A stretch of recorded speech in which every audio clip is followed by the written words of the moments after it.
There is a square of chocolate melting on someone's tongue right now, and they are almost certainly thinking about the wrong country.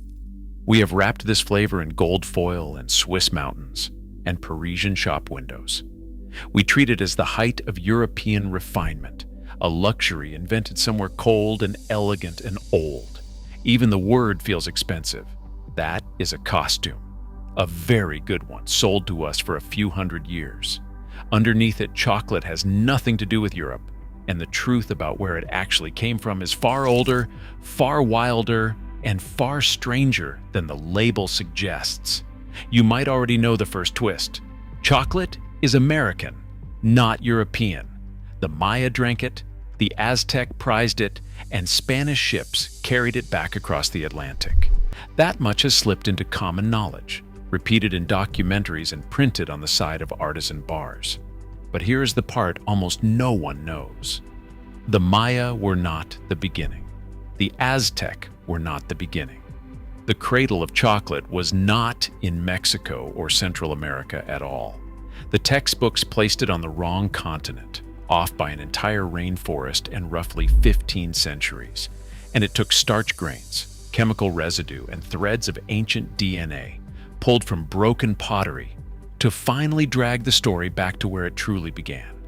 For most of us, the origin of chocolate is a tidy and rather glamorous picture. It belongs to the great civilizations of Mesoamerica. Cacao beans counted out as money. A bitter, frothy, spiced drink poured for kings and gods, sometimes dyed red, sometimes laced with chili. Montezuma supposedly draining cup after golden cup before facing his court. And that picture is not wrong, exactly. It is just late. Among the Maya and the Aztec, cacao really was extraordinary. The beans worked as currency, so literally that records describe prices set in cacao. A handful of beans for a fruit, more for a turkey, and counterfeiters who hollowed out beans and refilled them with mud. The drink, often called something close to xocolotl, was a marker of status and a fixture of ritual, served at feasts, weddings, and funerals, and demanded as tribute from conquered towns. Chocolate sat near the center of these civilizations. The trouble is that they were inheritors of it, not its inventors. The version in the textbooks was more careful, but it pointed the same way. Cacao, it said, was first domesticated in southern Mexico and Central America. The oldest solid evidence sat at around 3,900 years ago. In places linked to the Olmec, and later, the Maya. One homeland, one cultural cradle, a clean line running from ancient Mexico straight to the chocolate aisle. For generations, that was simply the answer. Written in school books, recited by museum guides, and stamped on the back of premium chocolate as a mark of authenticity. Then scientists stopped studying only the pottery and the ruins and started studying the plant itself. The map fell apart in their hands. Before we get into it, hit that subscribe button. Every video here digs up the real origin of something you thought you knew. Let's begin. The first crack came from genetics, and it followed a rule that runs quietly through almost every story on this channel. A crop is usually most diverse in the place it has lived the longest. Think of it like an accent. A language is richest, most varied, and most full of strange local dialects in the region where it was born, and has had 1,000 years to splinter. Out at the far edges of its spread, carried by migrants and traders, it arrives thinner and more uniform. Plants behave the same way. The homeland is the crowded, messy place, packed with variety, because that is where the species has had the longest time to branch into countless different forms. This idea is old. A century ago, the great botanist Nikolai Vavilov built a whole theory of agriculture around it, traveling the world to locate the centers where crops carried their richest diversity, and treating those centers as the birthplaces of farming. For cacao, the accepted answer for a long time placed that center firmly in Mexico and Central America. alongside the famous civilizations that drank it. The plant was assumed to come from the same place as its most celebrated users. It was a reasonable guess. It was also wrong. When modern researchers mapped the genetic diversity of cacao across the entire world, they were really asking the plant one question: where is your true home? The answer it gave had nothing to do with Mexico. The richest diversity of Theobroma cacao by a wide margin sits in the upper Amazon of northwestern South America. Over years of patient work, botanists sorted wild and cultivated cacao into roughly 11 distinct genetic groups, and the dense heart of that variety pooled deep in the Amazon basin on the eastern flank of the Andes. The plant was quietly pointing south, away from every culture the textbooks had celebrated. That was a powerful hint. A hint is not proof. Proof arrived in 2018, and it was hard-won. A large international team, led by Dr. Sonia Zarillo and publishing in the journal Nature, Ecology, and Evolution, examined artifacts from a site called Santa Ana, La Florida, tucked into the southeastern Ecuadorian Amazon, at the foot of the Andes. The site belonged to the Mayo Chinchipe, one of the oldest known cultures of the upper Amazon, a people most of us have never heard a single word about. Cacao is a nightmare to trace through archaeology.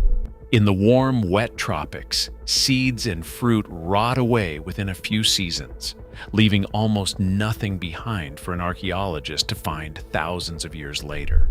So the team did something clever. Rather than hunt for the plant itself, they hunted for the marks it leaves behind, and they refused to lean on any single one. They recovered microscopic starch grains with the distinctive shape of domesticated cacao. They detected theobromine, the faintly bitter stimulant that cacao carries in abundance, and that few other plants in the region produce. And, most striking of all, they extracted fragments of ancient cacao DNA from the residue still clinging to the inside of old pottery. Starch, chemistry, and genetics. 3 separate windows, all looking at the same thing, all dated to roughly 5,300 years ago. Sit with that number for a moment. The Mayo Chinchipe were using cacao around 1,500 years before the Olmec and the Maya ever took it up in Central America. The true origin of chocolate was an Amazonian culture on what is now the border between Peru and Ecuador, a people and a place erased almost completely from the story we tell ourselves. The famous civilizations of Mexico did not invent this. They received it comparatively late, passed up to them from somewhere far to the south and east of anywhere the textbooks had been looking. And the deeper you dig, the stranger the story becomes. Start with what those first people actually wanted from the tree, because it was almost certainly not chocolate. A cacao pod is a heavy, ridged, melon-sized fruit, and the seeds inside it, the beans, are buried in a soft, wet, white pulp. That pulp is the surprise. It is sweet and bright, a little like a tropical fruit you have never quite tasted, and it ferments easily into a mild, faintly alcoholic drink. The evidence suggests that the earliest relationship with cacao was a relationship with this pulp. People split the pods, ate and sucked the sweet flesh, and let it ferment into something to drink. The bitter beans, in many cases, were spat out or thrown aside. Let that settle. The bean that we now grind, roast, and temper into the most valuable confection on earth was at the very beginning, often, the discarded part. The garbage of the fruit. Chocolate. As we understand it, the dark and bitter heart of the seed came much later, once people learned what those beans could become. And what they learned was not obvious. A raw cacao bean is astringent and unpleasant, nothing like chocolate. To get from one to the other takes a chain of steps that someone somewhere had to discover by patient accident. First, the beans and pulp are heaped together and left to ferment for days, a controlled rot that kills the seed and develops the first hints of chocolate flavor. Then they are dried in the sun, then roasted, which deepens the flavor further. Only then are they ground into a thick, dark paste. Every cup of ancient chocolate and every modern bar depends on that sequence, invented by people experimenting with a seed their ancestors had treated as waste. The transformation from rainforest fruit to chocolate is one of the quietest feats of culinary engineering in human history, and it happened in the Americas, long before Europe knew the plant existed. Then comes the discovery that reframes the entire map, and it is remarkably recent. In 2024, a team led by the geneticist Claire Lenaud published a study in Scientific Reports that refused to look at just one site. It looked at the whole sweep of the ancient Americas at once. The researchers analyzed residues from 352 ceramic objects drawn from 19 different pre-Columbian cultures scattered across Ecuador, Colombia, Peru, Mexico, Belize, and Panama, and spanning an enormous stretch of time from nearly 6,000 years ago down to about 400 years ago. On every object they searched for ancient cacao DNA and for the chemical signatures the plant leaves behind. They found cacao on close to a third of everything they tested. That alone reveals how deeply the plant was woven into life across 2 continents over thousands of years. But the genetics held the real shock. The cacao DNA scattered across these objects showed strong genetic mixing between populations that had originally lived very far apart, and that mixing was already underway in the Middle Holocene, thousands of years ago. Cacao lineages native to one corner of South America turned up blended with lineages from distant regions, in places they could never have reached on their own. Cacao does not walk. The only force capable of carrying these varieties across such distances and crossing them was people. Read that plainly, and it is astonishing. Ancient communities were moving cacao along established trade routes, carrying it up out of the Amazon, along the Pacific coast, and onward across the continent, on foot and by canoe. As they moved it, they brought together varieties that would never have met in the wild, crossing them, blending them, in effect breeding chocolate's ancestor on a continental scale. They were doing this thousands of years before the Maya poured a single ceremonial cup. The tidy idea of a lone homeland and a single cultivated type does not just bend here, it breaks. The researchers even found that the cacao reaching the Olmec, long treated as the refined Mesoamerican source, already carried a blend of genetic groups whose roots traced back to the Amazon.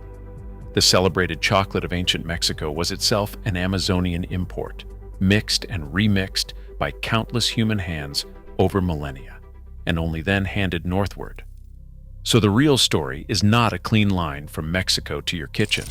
It is a vast web spun across South and Central America over 5,000 years, with its center of gravity in a rainforest and its earliest, most important threads held by people whose names we have very nearly forgotten. This even reaches into the way chocolate is labeled today. You may have seen cacao sorted into grand-sounding types, the delicate criollo, the hardy forastero, the trinitario that sits between them. These names get treated like ancient fixed lineages, almost like wine regions. The genetics tell a messier truth. Trinitario is openly a hybrid, a cross between the other two. The famous fine flavor Nacional cacao of Ecuador turns out to be a blend of several ancestral groups, including one that traces straight back to that original Amazonian homeland. Even our neat categories for chocolate are mosaics, layered up over thousands of years of human mixing. There was never a single pure cacao to begin with. There is one more turn in how the truth got buried, and it explains the costume from the very start of this video.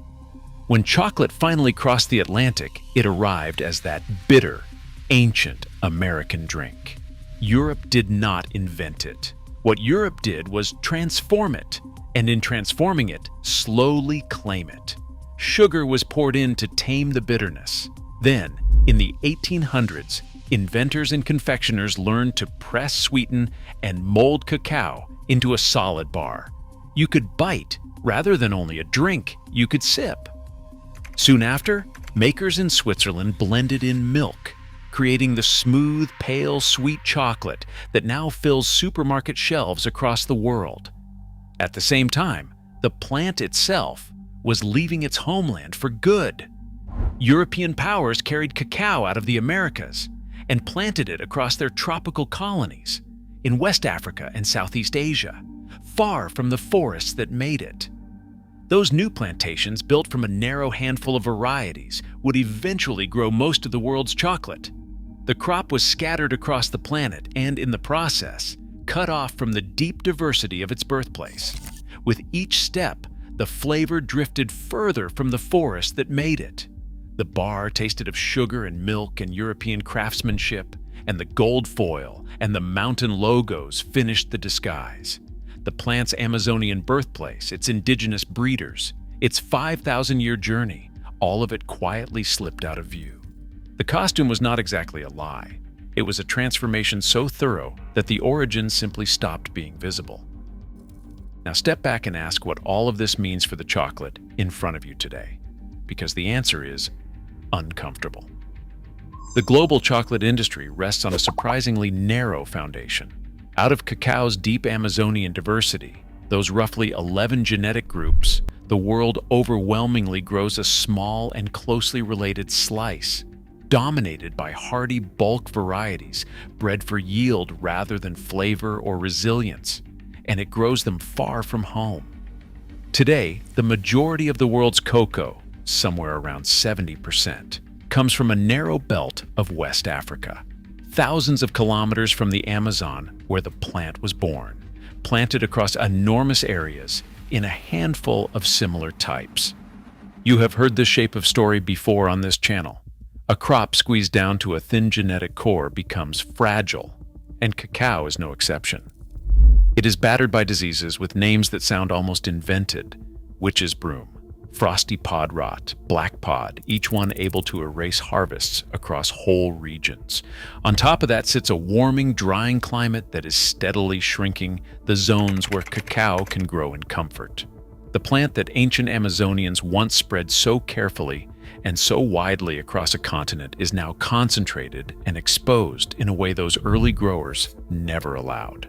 And here is where the origin stops being a history lesson and turns into a lifeline. The genetic rescue for chocolate, the resistance to those diseases, the tolerance for heat and drought, the enormous lost range of flavors sits in the wild and half-wild cacao still growing in the upper Amazon. The homeland is the seed bank. It holds the spare parts and the backups for the entire global crop, the raw material breeders will need to keep chocolate alive through the century ahead. That homeland is being cut down. The Western Amazon, the exact region that DNA identifies as chocolate's cradle, is under relentless pressure from deforestation. We are clearing the one library that holds the answers to the problems our chocolate is about to face. Cacao survived and thrived for 5,000 years because people kept its diversity wide, mixed, and moving. We have done close to the opposite, narrowing it and pinning it in place, and we are burning the reserve at the very moment we are most likely to need it. None of this is abstract for the people who grow it. Cacao is the livelihood of millions of smallholder farmers, families across the tropics whose income rises and falls with a tree that is increasingly under siege.